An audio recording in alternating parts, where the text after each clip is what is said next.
बोलो जय गुरुदेव। जय गुरुदेव नाम किसका, प्रभु का पूर्ण नाम। जय गुरु।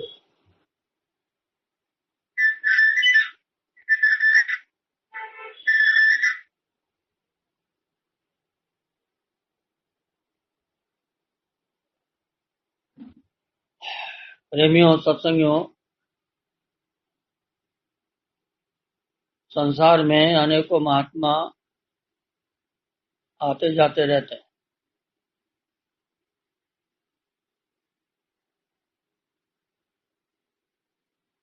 वो अपना संकल्प लेकर के आते हैं, निश्चित उद्देश्य के लिए आते हैं, अपना काम करते हैं और चले जाते हैं। हम लोग महात्माओं के पास जाते हैं, अपने दुख सुख तकलीफ को लेकर के उनसे आशीर्वाद लेते हैं और फिर संसार के काम में लग जाते हैं। वो थोड़े समय के लिए महात्मा आते हैं, चले जाते हैं, हम फिर वहीं के वहीं। सदियों से यही सब चक्रव्यूह चलता रहा।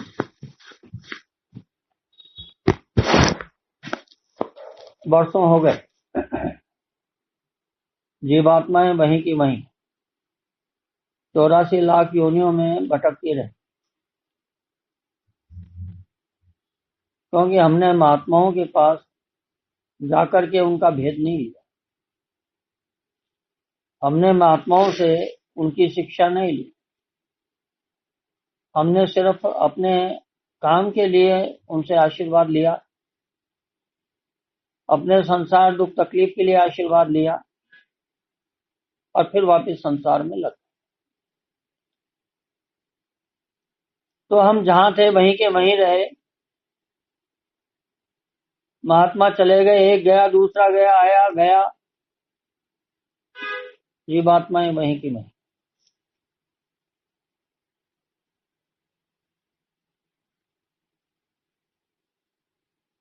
अगर हम महात्माओं के पास उनका भेद लेने के लिए जाते, प्रभु प्राप्ति का रास्ता ढूंढते, वो सब उनसे पूछते, तो हमारा जीवन बदलता। लेकिन महात्माओं से वो सब हमने लिया ही।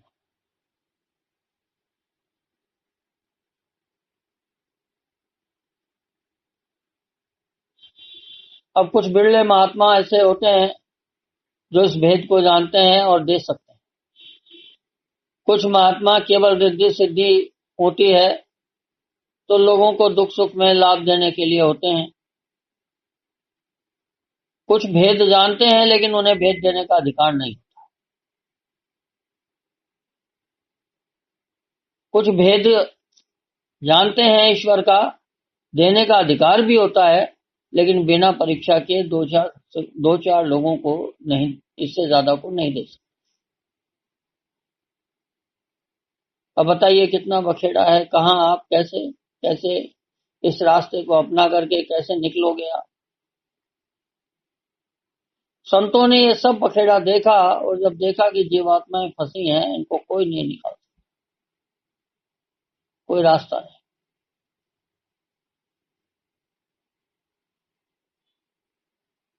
तो उस मालिक से, जो इस धरती का जीवात्माओं का कुल मालिक है, सत्पुरुष, उसके पास ले जाके प्रार्थना करी, उनके पास गुहार लगाई, उनके दरबार में सब बताया कि देखो ये जीवात्माओं का हाल है। आपने कितने महात्मा भेजे, कितने संत भेजे, कुछ नहीं हुआ।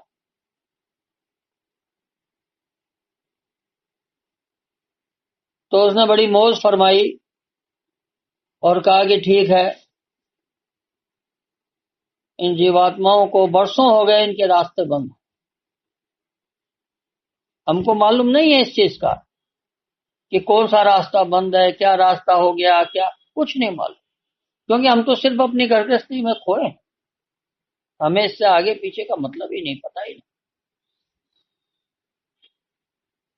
पर वो तो संत भेद जानते हैं। तो सतपुरुष ने कहा कि ठीक है, इनके रास्ते बरसों से बंद हो गए।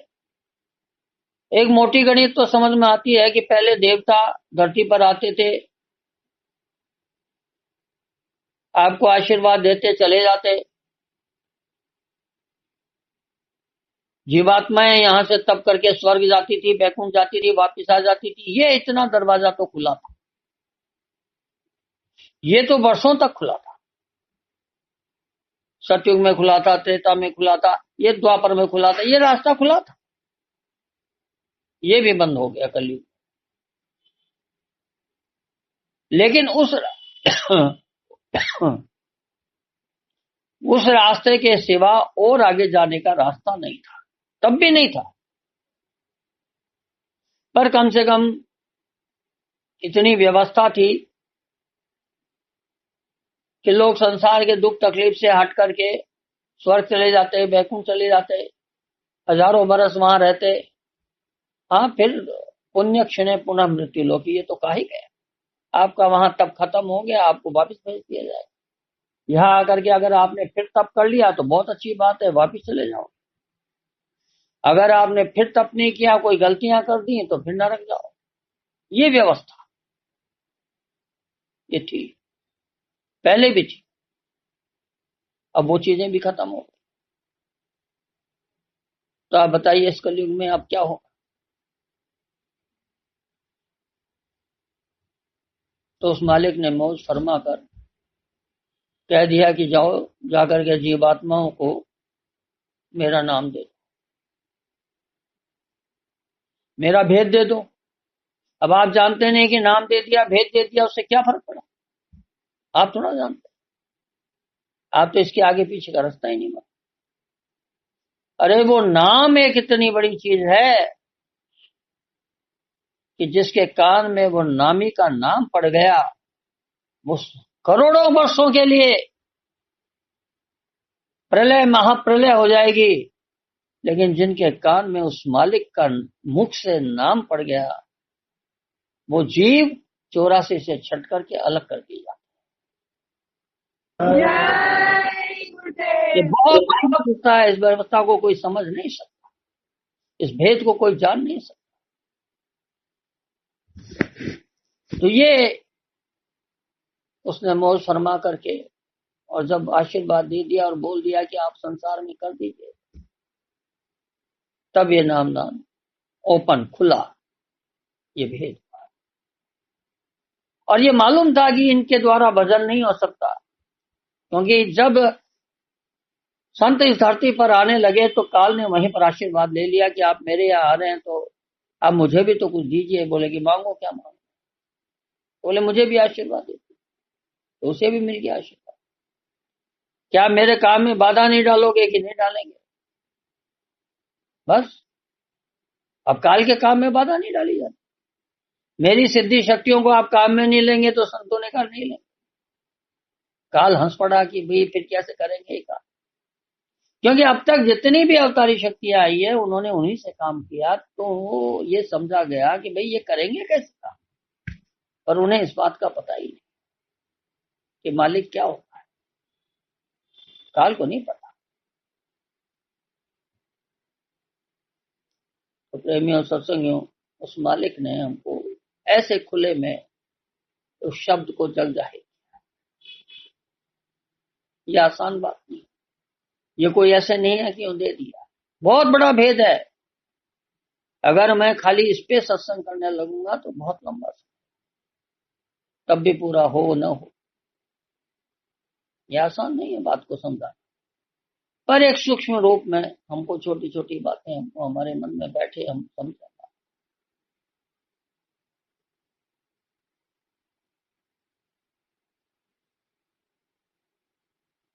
वो जो पूरा मालिक है धरती का, जो सतपुरुष, जो पूरा दरबार जिसके यहाँ लगता है, आपको उसका नाम मिल गया, यानी आपको पासपोर्ट मिल गया उसका। ये कोई कम बात है? अब आप कभी भी जा सकते हैं। अब आप चाहे न जाए, आपके पास व्यवस्था है नहीं है वो अलग बात है, आपको तो मिल गया लेकिन पास उसका ठप्पा लग गया।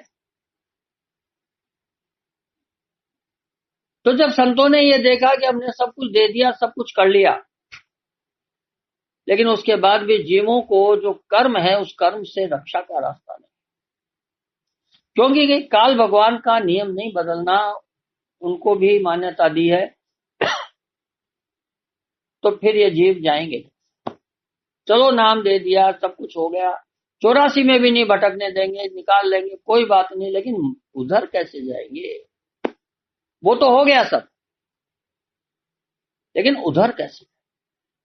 ये कर्मों का निपटारा कैसे हो?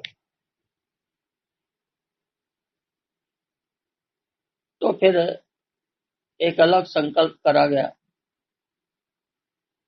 और देश में, दुनिया में, धरती पर भारी परिवर्तन का आगाज किया और उसके निमित्त अवतारी शक्तियों को जन्म दिलाया, उन्हें अलग अलग काम सौंपे।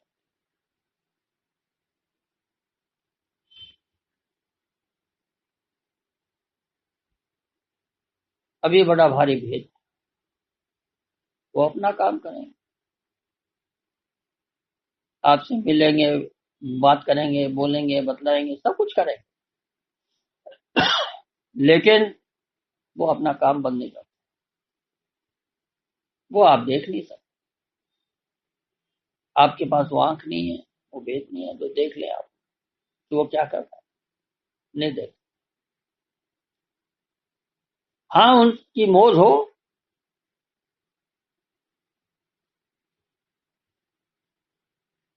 तो आपको भी वो समझा सकते, आपको वो आंख दे सकते, आपको उस अधिकार में शामिल कर सकते, वो अलग। तो ये एक व्यवस्था है कि इस तरह से परिवर्तन किया जाए।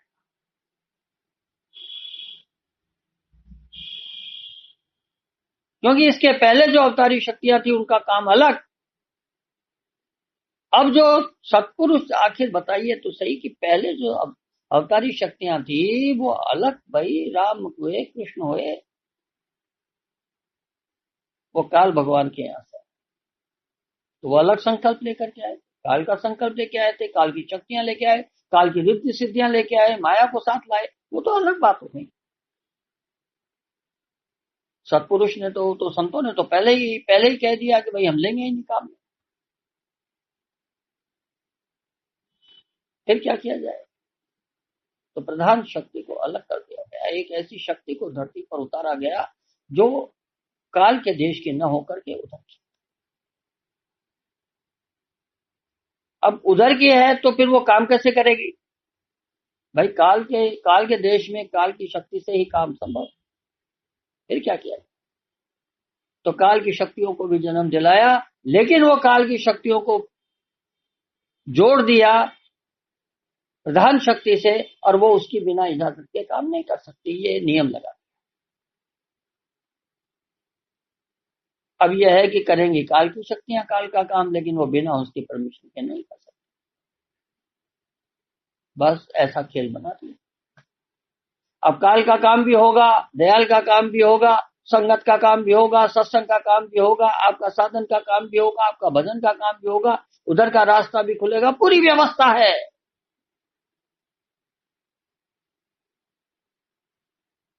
काल की शक्तियों ने ही, जो शक्तियां उस नियम में चलने को तैयार नहीं, वो एक दो शक्तियों ने सारा हड़कम मचा करके ये व्यवस्था करा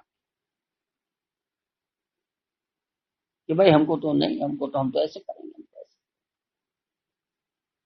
अब नियम तो नियम बन गए, और नियमों को तोड़ा नहीं जा सकता। तो दयाल है कि ठीक है तुम कर लो अपनी मनमानी, जितनी कर सकते, आखिर होगा, पछताना है, प्रायश्चित करना होता है, उसके सिवा रास्ता नहीं। तो वो तो एक बात बता रहा हूं आपको, सारी व्यवस्था जो कुछ होनी है, लेकिन आप उस व्यवस्था में जब सत्संग आपको मिल रहा, आपको एक भजन का रास्ता मिल रहा, तो भाई उस सारी चीजों को समझते हुए आप अपना लाभ उठाएं। खाली संसार का आशीर्वाद लेने मत आओ,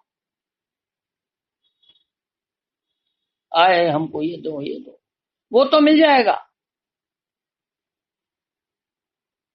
आपको दुख है, आपको तकलीफ है, आपको कोई पीड़ा है, तो लाभ होना ही है। लेकिन खाली उसके निमित्त आना तो आप उस लाभ से वंचित रह जाओ।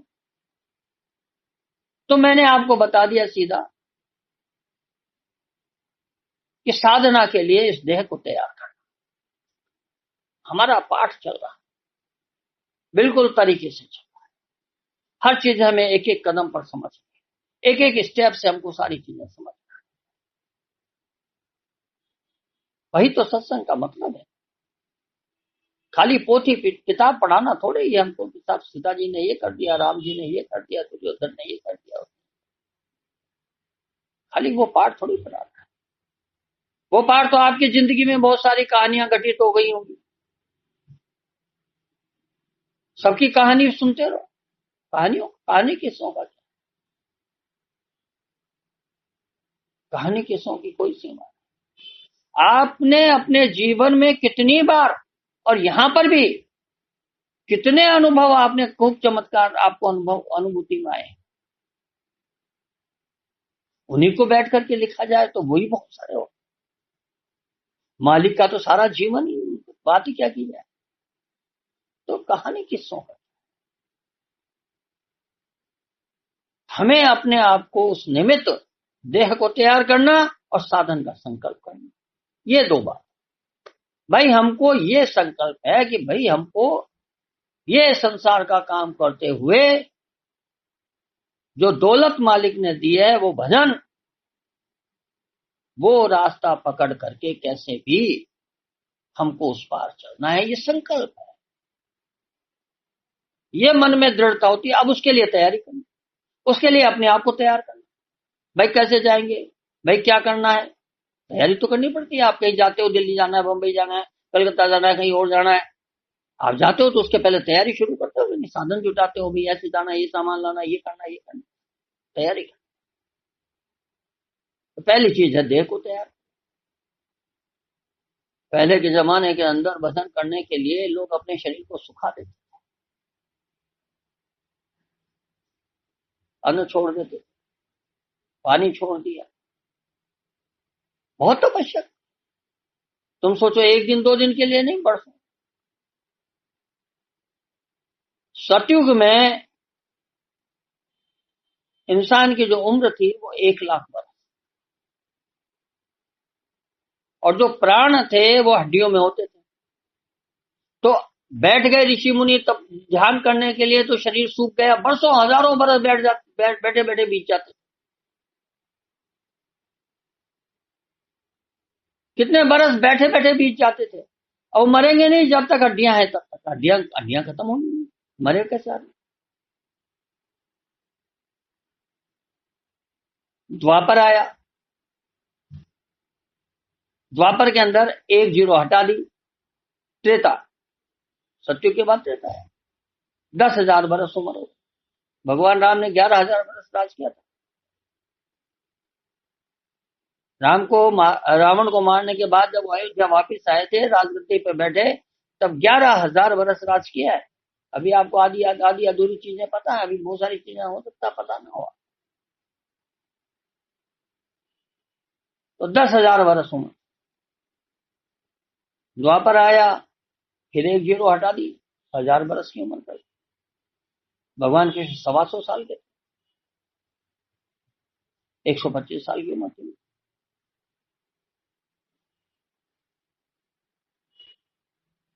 90 साल की उम्र में महाभारत युद्ध हुआ।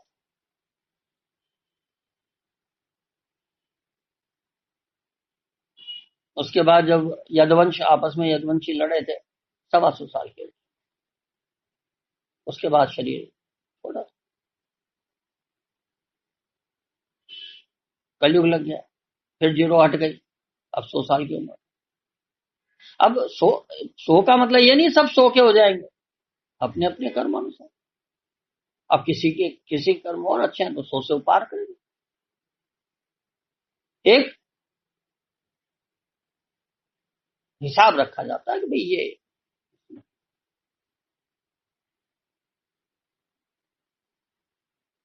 तो उस जमाने के अंदर जब तपस्या होती थी अलग तरह की, सतयुग में अलग, त्रेता में अलग, द्वापर में अलग, अलग अलग तरह की तपस्या। पर शरीर सुखा देते थे। 500 बरस पहले संत मत जब प्रारंभ हुआ, संत आए धरती पर, उस समय पर भी और बहुत तरह की तपस्याएं करते थे। आज भी ऐसे महात्मा हैं जो अन्न का ग्रास भी नहीं खाते, खाते ही नहीं। आज भी ऐसे महात्मा बहुत तरह के हैं, अलग अलग तरह के। आप ये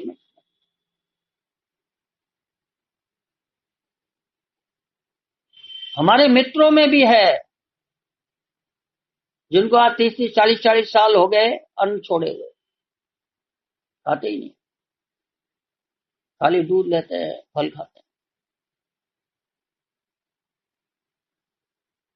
तो बड़ी शरीर को सुखा दे, हल्का हो जाता है शरीर, अंदर की बीमारियां कट जाती हैं, अंदर के विकार कट जाते हैं, कर्म कट जाते हैं। अब आपकी शरीर जैसा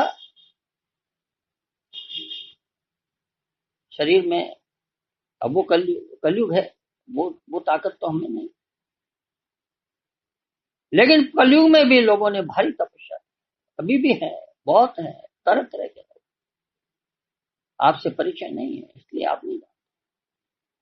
घर गृहस्थ में हमको मालिक ने जो दिया कि बच्चा ज्यादा नहीं कर पाओगे, चलो ठीक है इतना।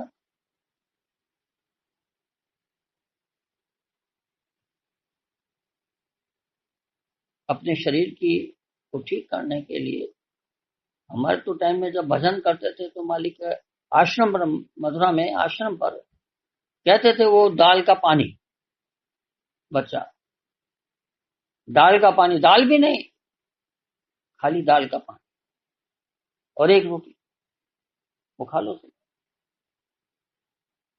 बस। शाम को थोड़ा सा कुछ ले लो, भजन, पेट हल्का रहेगा, भजन बनेगा। पेट ज्यादा भारी हो जाएगा, भजन नहीं।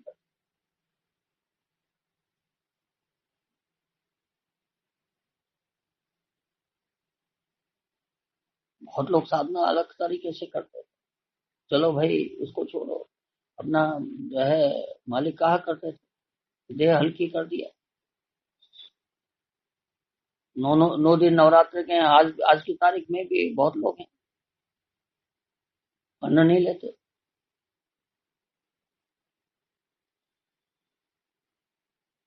मैंने भी 9 दिन तक पानी पे नवरात्रा किए हैं।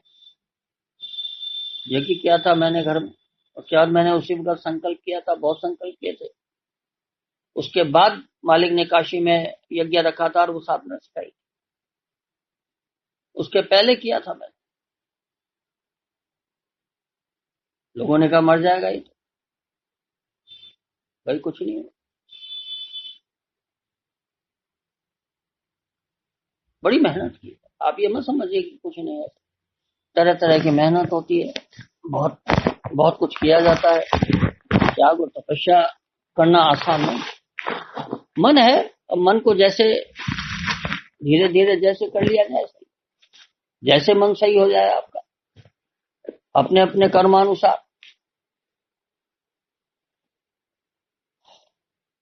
तो बात सीधी सरल, इस देह को हल्का रखोगे, मन कम चलायमान होगा, मन चंचल होगा। अब आपको अपना रास्ता चुनना है तो आपको उसके लिए भी तैयार करना पड़ेगा अपने आप। आपका मन उसके अनुरूप तैयार होना चाहिए, आपकी बुद्धि उसके अनुरूप तैयार होनी चाहिए, आपका चित्त उसके अनुरूप तैयार होना चाहिए। खाली एक ही चीज थोड़ी है कि भाई हमने अपने आप को, शरीर को ये कर दिया या उसको ये कर दिया है, ऐसा नहीं। आपको 2 मिनट में पारा चढ़ जाएगा, 2 मिनट में आप कुछ और बोलने लग जाएंगे। तो आपको जब भी कोई रास्ता हम अपनाते हैं तो उसके लिए आपको बहुत आपका मन, बुद्धि, चित्त, बहुत सारी चीजें आपको तैयार करनी। और जब देखो, एक बात समझ लो, ये रास्ता है जो ये भजन का, ये रास्ता जो दिया है, ये जो अध्यात्मवाद है, ये दोनों आंखों बीच में है ज्ञान चक्षु, ये इसको आज्ञा चक्र। बिना आज्ञा के ये कभी नहीं खुलता किसी का, ये बात अच्छी तरह से नोट कर। आप 1000 बरस तपस्या कर लीजिए, कुछ कर लीजिए आप, ये किसी की आज्ञा होगी तभी। मतलब ये है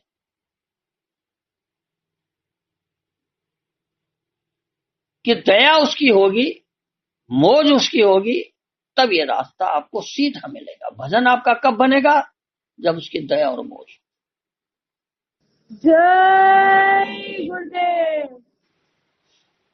दया और मौज के लिए हम उसकी मौज को प्राप्त करने के लिए नाना तरह के जतन करते हैं। कभी ये किया, कभी वो किया, कभी ये किया। मालिक की किसी दिन तो दया हो गया, अरे बच्चा बहुत मेहनत कर रहा है, अरे बच्चा बहुत कर रहा है, अरे भाई चलो देखो इसको, है। अब बच्चा तो नालायक है, बच्चा तो अपने अपने हिसाब से रो रहा है, बच्चा तो अपने हिसाब से पांव फैला रहा है, भाग रहा है, ये कर रहा है, वो कर रहा है। अपने भाई जितनी उसकी में अक्ल है उतना मेहनत कर रहा हूं।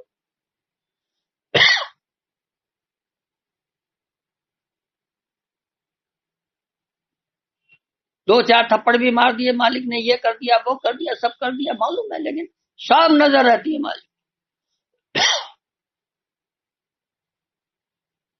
सब नजर।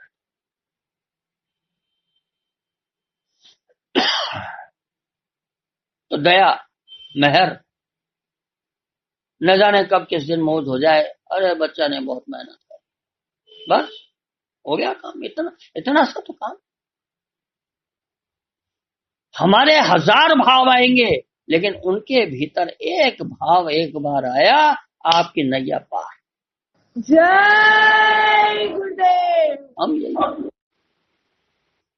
संतों की मौज को लेने के लिए बरसों तपस्या की जाती है, बरसों मेहनत की जाती है, नाना तरह के जतन किए जाते हैं। अरे भाई, संसार में आपको किसी से प्रेम है, आप कितना दिखाने के लिए कितनी मेहनत करते हो, है? तरह तरह की मेहनत। संसार में कोई चीज आपको चाहिए तो उसके लिए कितनी मेहनत करते हो। और यह मालिक की मौज लेनी है आपको, आप कुछ नहीं करोगे, ऐसा कहते हो। दया मौज से बरसती है, और जब दया बरसती है तब भजन बनता है। भजन आपकी मेहनत से कभी नहीं बनेगा, एक बात याद रखना। लेकिन उस मौज को पाने के लिए मेहनत करनी पड़ती है। जय गुरुदेव। वो उसकी दया दृष्टि, वो उसकी मौज हो जाए, वो उसकी उसकी नजरें हम पे पड़ जाए,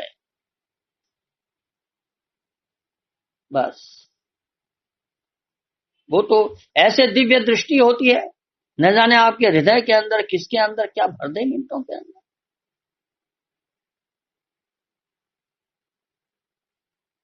बरसों का मेला साफ, कतला साफ, गंदगी साफ, कितने कर्म करे सब साफ, और एकदम साफ चमका करके आपको ऐसा बना दे, शीशे की तरह आपकी सूरत उसमें देखे आपकी जीवात्मा जाग जाएगी मिनटों में। तो ये मेहनत करनी है।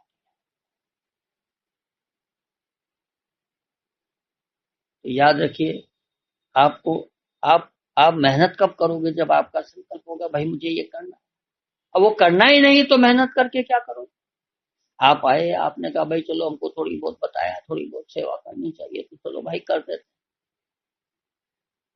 वो तो शुरू है ना।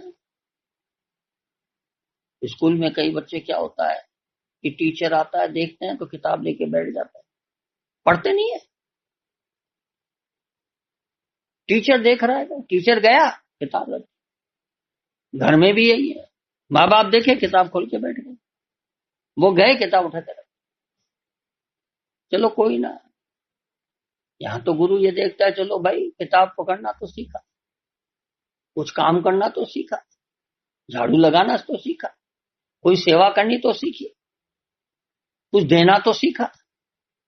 ये तो मालिक का दरबार है। तो ये है कि भाई चलो छोटी मोटी चीजें सीख रहे हो, आप कुछ कर रहे हो,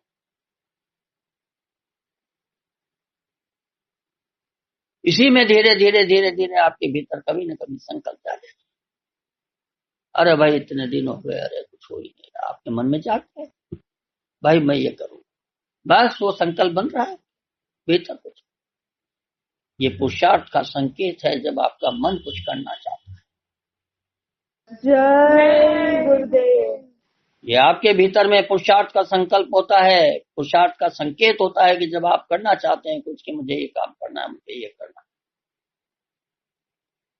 नहीं भजन बनता कोई बात नहीं, आप और सेवा का संकल्प करिए कि ये सेवा करेंगे, ये सेवा करेंगे, उसमें क्या बात है। जब आप सेवा करो भाई, आप अपनी इस संगत को जब आप अपना समझोगे तभी तो सेवा करोगे, अपनी नहीं समझोगे तो फिर काम क्या करोगे। जब आप ये समझोगे कि ये संगत हमारी, तो आप इसके लिए मेहनत करोगे, इसके लिए भी सेवा, तो वो तो जमा होगी आप, वो कभी व्यर्थ जाने वाली नहीं है, क्योंकि उस पर मालिक की नजर सबके नजर रहती है। और आप ये सोचते हो कि आप सब करते हो तो कोई देख नहीं रहा, सब पे नजर रहती है, सब पे नजर रहती है।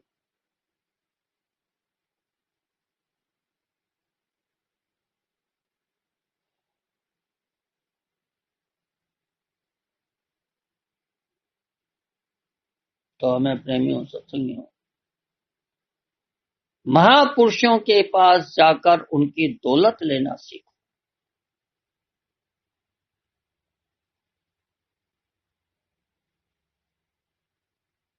अपनी इच्छाएं तो बहुत पूरी कर चुके,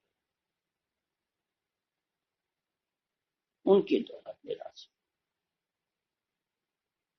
कोरा बन करके जाओगे तो उनकी दौलत तो वो अपनी शाही से कलम से लेते,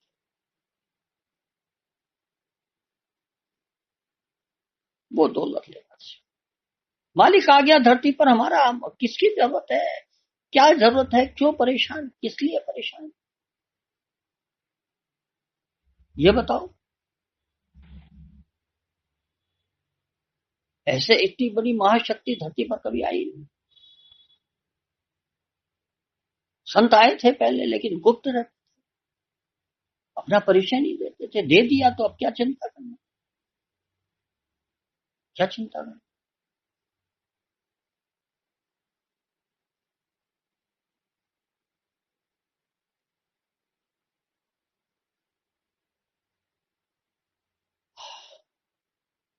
इसलिए कहा है सत्संग की बहती गंगा तो इसमें लगा ले। बहुत बार प्रार्थनाएं गाई गई हैं, बहुत बार प्रार्थना। अपने मन को ऐसा सही कर लो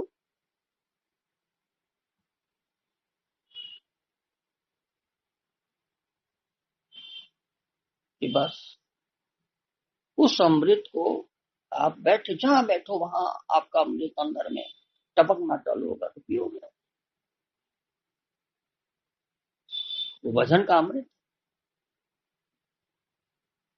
आप चाहे छोटी सेवा करो चाहे बड़ी, एक बात मेरी याद रखना, इस आश्रम पर जो आकर के गया वो मेरी नजर से नहीं बच सकता, आपको दया जरूर मिलेगी। जय गुरुदेव। आप मेरे हो, मैं आपका हूं। जय गुरुदेव। ये तो रिश्ता है जन्मों जन्मों का, एक दिन का काम थोड़ा ही। वर्षों बीत जाते हैं महात्माओं को काम करते करते, मेहनत करते करते, उनकी मेहनत समझ में नहीं आती। जब काम हो जाता है तब लोग याद करते हैं, पीछे से बहुत याद करते हैं, तो युगों तक याद करते हैं कि ऐसा हुआ था, ऐसा हुआ था, ऐसा हुआ। हमने भी अपनी एक छोटी सी चिंगारी लगाई। अब ये चिंगारी क्या रंग ले, क्या रूप ले, ये तो बात की बात।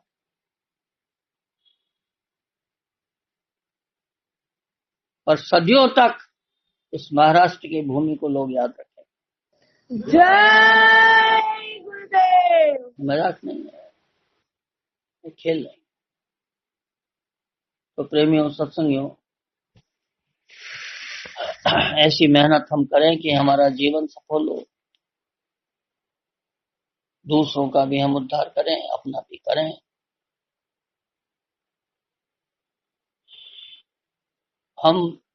हमें संसार में हम आए क्या करना, ये हमको सब साफ होना चाहिए। वरना हम इधर उधर संसार में भटकते रहेंगे, ये काम करा, वो काम, दिन भर उसी में लगे रहते हैं। हम कभी वापस उस अरे भाई, उस चादर को उठा।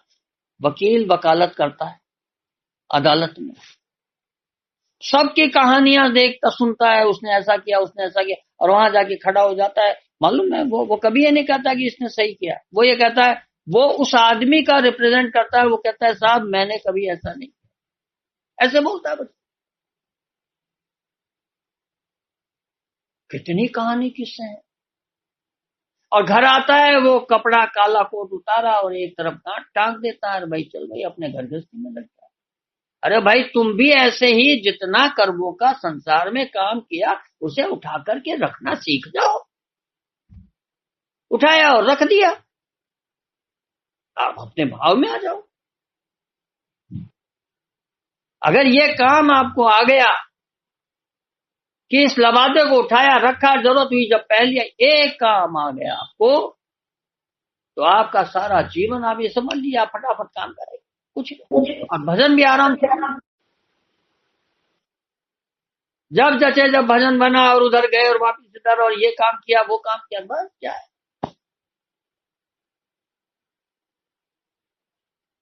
ये संकल्प, ये तैयारी, ये आपको अपने आप को उसके लिए तैयार करना, ये समझ लीजिएगा।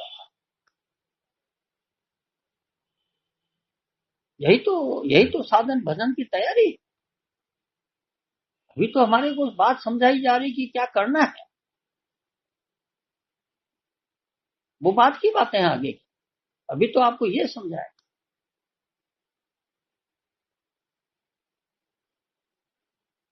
तो अपने आप को उस निमित्त संकल्प किया आपने, अपनी देह को तैयार करोगे, उस निमित्त अपने आप को अब तैयार करोगे, मन भी तैयार, बुद्धि भी तैयार, चित्त भी तैयार, सब तैयार। तब आप क्या जो है कुछ काम बनना चाहते, तो ये समझ लीजिए, यहां आना आपका सार्थक होगा। बाकी आपके जो भी संकल्प हैं, घर के गृहस्थी के, कोई काम धंधा छूट गया, कोई ये हो गया, कोई वो हो गया, वो सब काम मैं आखिरी के अंदर एक छोटा सा बता दूंगा आपको। इसी में एक ऐसा मिट्टी में मिला देंगे, रसायन हो जाएगा काम आपका, आपके वो काम हो जाएगा। जय उसकी गुरुदेव। चिंता मत। पर ये जो काम है, ये मालिक का, क्योंकि उसके बिना आपका हमारा प्रेम ही नहीं होना। कैसे करो, वो तो शब्द का प्रेम है। शब्द से प्रेम करने के लिए शब्द रूप बनना पड़ेगा, तब आप सोचो।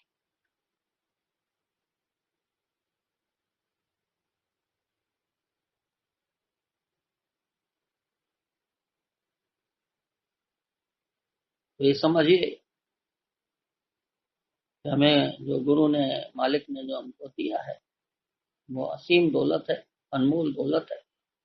उस दौलत को हम कैसे अपने भीतर में संजो के रखें, और कैसे हम उसको उसको उस उस मुकाम तक पहुंचे,